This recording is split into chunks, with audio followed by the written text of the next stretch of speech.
sudah ditahan. Masih ada 2 orang lagi ini sejauh ini sudah ada panggilan tapi belum datang ya, belum datang. Jadi ya kita lihat nih perkembangannya lagi. Nah 2 orang ini adalah PPAT, yang satu adalah Ina Rosaina dan yang satu lagi adalah Erwin Ridwan, PPAT, oknum PPAT. Jadi dua-duanya adalah perwakilan dari Jakarta Barat.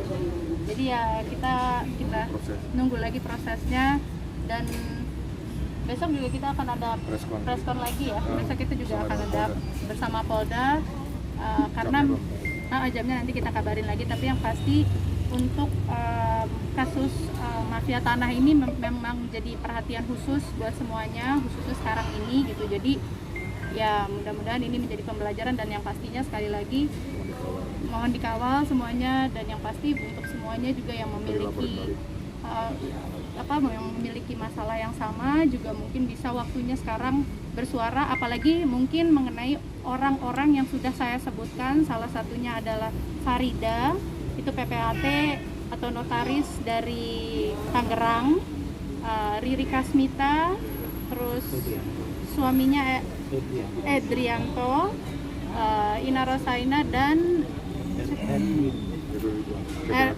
Erwin Ridwan. Itu 5 orang itu. Jadi dan juga yang Ina Rosaina yang sedang dipanggil ini yang belum datang, kami dengar juga adalah pengurus Ikatan Notaris Indonesia Jakarta Barat. Jadi kan istilahnya ini serius ya gitu. Ini benar-benar harus diperhatikan sekali. Posisinya menjabat sebagai pejabat negara juga gitu. Dan kami juga sekarang tadi update juga karena kami juga dilaporkan balik gitu kan. Jadi kita pengen tahu aja ini sejauh ini bagaimana gitu. Laporan baliknya seperti apa Mbak Dini? Bisa dijelaskan sedikit? Ya, kami dituduh melakukan penyekapan terhadap Riri Kasmita dan suaminya. Padahal kami juga punya bukti merupakan video, foto bahwa itu nggak ada penyekapan. Ya, namanya juga orang berusaha kali ya gitu. Orang-orang sudah menjadi tersangka mencari cara untuk bagaimana caranya fight back dan menyerang balik. Ya kalau kita sih ya udah kita jalankan sesuai apa yang sekarang kita prosedurnya. Kalau ada sekarang kita lagi diserang balik, kita hadapi dan kita buktikan bahwa kita nggak ada melakukan hal seperti yang dikatakan dia gitu. Sudah sempat memberikan klarifikasi ke kepolisian Mbak terkait laporan tersebut? Sudah, dan pihak kepolisian juga tadi juga sudah sama-sama melihat buktinya segala macam gitu. Jadi makanya kami di sini juga berterima kasih sekali karena benar-benar dari pihak kepolisian juga sangat membantu, sangat mengawal juga, jadi perhatian juga. Karena kembali lagi saya rasakan saya bukan satu-satunya orang yang mengalami kasus ini, tapi mungkin kenapa saya juga harus kena ya mungkin bisa jadi perwakilan buat yang lain juga dan untuk jadi pembelajaran juga. Oke. Ada lagi yang mau nanya? Untuk kronologi sendiri barangkali bisa jelaskan Mbak? Dari Apa? Kronologi awalnya sendiri barangkali bisa jelaskan sedikit? Kronologinya jadi awal mulanya itu ibu saya kan memang ada yang mengasisteni. Waktu itu dia ibu saya tuh udah di usia yang kadang ingat, terus kondisi fisik juga kadang-kadang kan drop gitu kan. Waktu mama itu 69 ya? Tahun 19. Ya, 69. Jadi ya udah kena stroke, ada gula gitu kan, dan dia ini dia ini adalah seseorang yang ibu saya kasih kehidupan baik, bukan keluarga kami, saudara atau apapun juga bukan, tapi ibu saya masih punya hati untuk memberikan dia tempat tinggal, pekerjaan. Tapi ternyata timbal balik yang diberikan oleh dia adalah dia memalsukan surat ibu saya yang dikira hilang. Tapi ternyata begitu kita jalankan investigasi segala macam, akhirnya ujung-ujungnya dia mengakui bahwa itu tidak hilang tapi dibuat seakan-akan hilang, dan mendoktrin ibu saya bahwa itu hilang. Terus dia pelan-pelan juga masukin, oh nggak apa-apa kok, saya punya kenalan katanya, nanti bisa dibantu urusin. Ya ibu saya kan ya kita juga sekeluarga deh, bukan hanya ibu saya, kita sekeluarga tuh nggak pernah ada pikiran buruk sedikit pun gitu loh. Kepikiran untuk ada orang lain mau jahat kita seperti itunya juga nggak pernah kan. Jadi ya udah, dengan dia bilang bahwa dia bisa bantu untuk mengadakan surat tanah itu tadi lagi, ya udah ibu saya nggak ragu-ragu, ya minta bantuan sama dia. Tapi alih-alih dibantu, malah dia diam-diam membalikan surat ibu saya atas nama ibu saya 3, atas nama saya 1, kakak saya juga yang lain. Jadi ada 6 bidang tanah. Itu semua diganti atas nama dia dan suaminya, Riri Kasmita, dan suaminya Edrianto itu. Nah, terus 4 suratnya itu digadaikan ke bank, 2 suratnya itu dijual, dan kemudian diduga dijadikan modal untuk bisnis frozen chickennya yang sekarang memiliki lebih dari 5 cabang. Jadi ya ini yang kami sedang usut semuanya gitu loh. Tapi sekarang ini sebenarnya proses ini kan juga udah lumayan lama ya kami pribadi urus gitu, karena pertamanya kita juga selalu berpikir bahwa kita bisa menyelesaikan ini secara kekeluargaan. Kembali lagi, kalau kita bisa selesaikan kenapa tidak gitu kan. Tapi ternyata niat baiknya tuh nggak nyampe ke dia, dan dia juga sepertinya tidak ada niat baik juga gitu. Akhirnya ya udah, kita akhirnya meng-hire lawyer dan mengumpulkan bukti, dan ternyata ya terbukti bahwa dia memalsukan surat-surat ibu saya dengan saya yang atas nama saya aja itu tanda tangannya palsu. Kita udah bawa ke lab krim semuanya dan sudah membuktikan bahwa itu non identik. Jadi ya udah, dari sinilah akhirnya kebongkar semuanya. Kami setengah nafas karena sekarang ini mereka sudah ditahan. Masih ada 2 lagi yang masih mengganjal, dan masih ada lagi nanti proses persidangan juga sih. Responnya berapa Mbak besok? Ya? Respon? Besok kita kabarin lagi ya kayaknya tadi. Jawabnya belum dapat. Iya, belum dapat ya tadi ya. Mbak, dari keluarga Riri ada mungkin permintaan maaf atau damai setelah ada kejadian ini? Tidak ada, saya malah dipanggil anak setan sama ibunya. Oh, itu Jadi- kapan tuh? Kapan disebutkan? Hari pertama kita mengetahui bahwa Riri mengaku bahwa dia memang memalsukan dokumen. Apa kehilangannya itu? Jadi pada saat kita tahu hari pertama bahwa Riri itu mendoktrin mama bahwa dokumen-dokumennya hilang, pada saat itu juga karena kita interogasi intens terhadap Riri di rumah kos-kosan tersebut, ibunya datang dan memaki-maki kita seakan-akan kita ini jahat. Berarti Riri yang menghasut ya di sini berarti awalnya. Gimana? Menghasut ibu Nana berarti awalnya. Jadi ibu saya itu ibaratnya ya kan, dia tuh sudah bersama kami dari tahun 2009. Jadi saya sudah tahu dia sangat bermulut manis. Dia sangat pintar sekali masuk ke hati ibu saya gitu. Jadi dengan segala ucapan manisnya yang dia bilang bahwa dia punya teman yang bisa membantu untuk mengurus surat-surat segala macam. Terus bahkan sebelum-sebelumnya saya tahu juga bahwa dia menggunakan uang ibu saya untuk bisnis angkot, arisan, ini itu. Jadi itu tuh berkembang terus gitu. Dari yang tadinya 5 juta, 10, 15, 25, 100, sampai akhirnya sekarang tanah yang diincar gitu loh.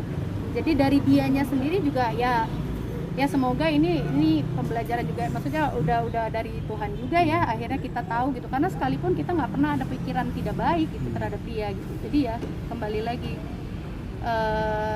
dari orang tuanya, ibunya khususnya, karena bapaknya bapak tiri ya, saya tahu dari ibunya, Ibu Hasnisyah ya, Ibu Hasnisyah dari Bukit Tinggi ini tidak ada permohonan maaf.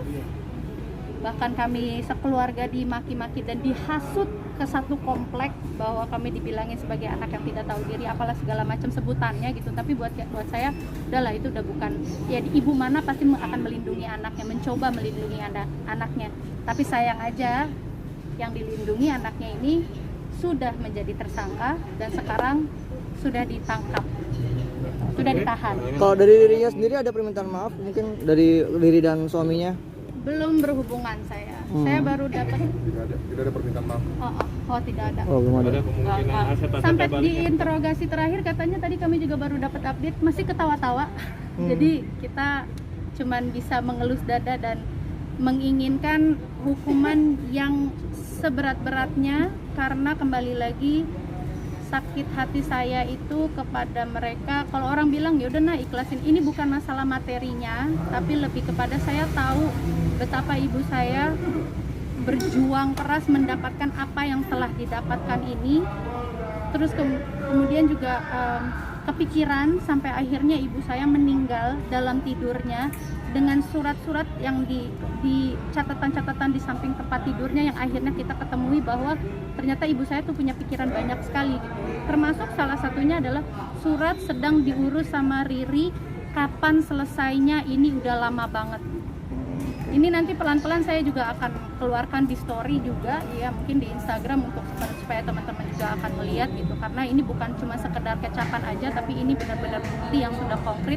Makanya kami sudah tahan ini cukup lama sampai akhirnya sekarang sudah akhirnya menjadi tersangka dan akhirnya sudah ditahan, baru kami bisa melakukan ya apa yang menyampaikan ini gitu, karena kita juga nggak pengen main asal tuduh. Kita melakukan sesuai dengan apa arahan polisi, apa arahan pengacara saya. Jadi ya udah kita jalankan dan setengah nafas karena masih ada 2 orang lagi yang masih lepas. Karena kan suratnya ada. Saya juga masih bertanya-tanya. Iya iya. Mulai pertanyaan. Kan suratnya ada 6, yang 4 di bank, yang 2 sudah dijual. Nah ini kan artinya surat ke-6 ini kan sudah berpindah tangan.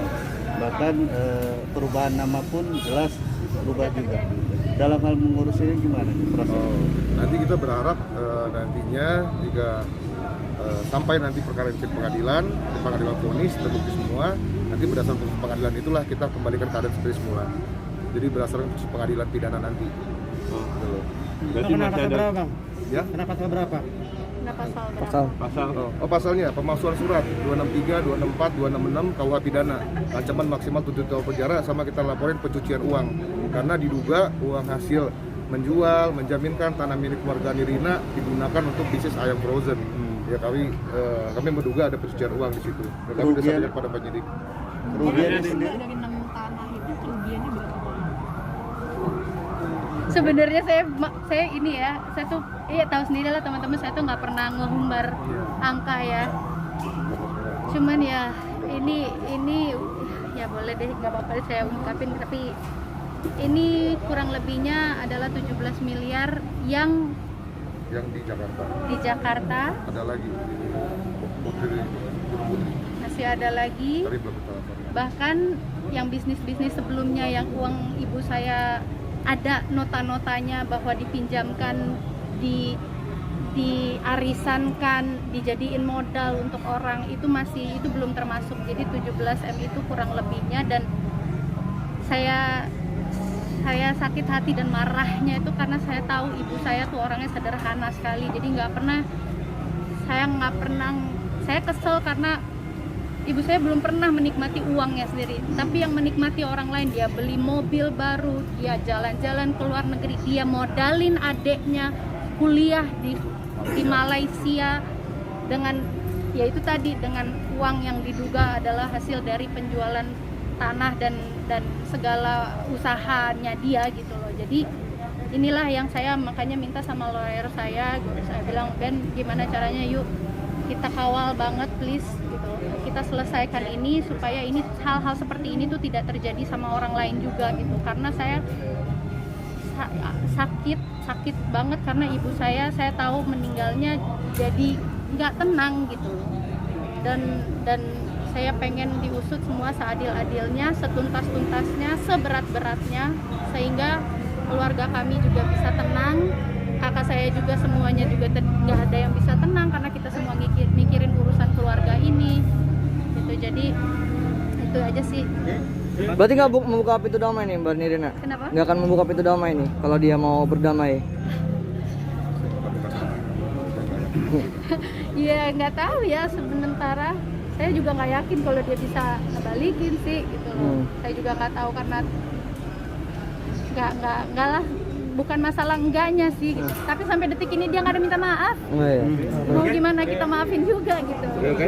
Karena boleh dibilang Riri ini orang yang lupa acan sama kulitnya. Riri ini saya berasa seperti memelihara seperti ya. Saya merasa kayak bagaikan memelihara cacing yang ternyata dia berkembang menjadi ular dan dia baru sadar dia ular. Ya mungkin kodratnya sebagai ular adalah mematok gitu loh. Ya maybe ya gitu loh. Tapi buat saya, makanya kalau dibilang apakah akan diampuni, akan damai, apa segala macam, ya gimana saya mau damai, orangnya aja nggak ada minta maaf sampai detik terakhir di dalam penyidikan juga masih ketawa-ketawa gitu. Jadi teman-teman media juga mungkin kalau bisa melihat sosial medianya Riri ya, betapa dia itu foya-foyanya selama 2 tahun terakhir ini membiayai keluarganya ke Singapura, ke Palembang ya kalau nggak salah, kemana-mana itu. Tapi kalau nggak salah udah dihapus sih, udah dihapus sih kalau nggak salah. First class all the way. Facebooknya apa namanya, itulah Riri Kasmita, anak dari ibu. Gitu. Oke. Berarti yang 17 miliar itu murni uang ibu Mbak Nirina selama bekerja. Itu nilai sertifikat, value asetnya. Ya. Aset. Jadi aset, jadi ini bukan dalam bentuk uang tapi diuangkan sama Riri karena kan diagunkan ke bank. Jadi yang menikmati uangnya bukan ibu saya tapi Riri Kasmita. Nah, tapi kan tadi ada yang arisan segala macam, berarti ini bukan pertama kali ya Riri, bukan cuma tanah ini doang ya? Bukan pertama kali. Bukan. Yang arisan itu tahunya dari kapan? Apa baru kebongkar Notanya sekarang? ibu saya. Nota ibu saya. Itu yang Catatan. ditemukan di bawah bantal itu? Iya, nota yang saya temukan dan kemudian saya konfrontir ke Riri dan dia akui. Oke. Yap, thank you ya teman-teman, sampai besok ya.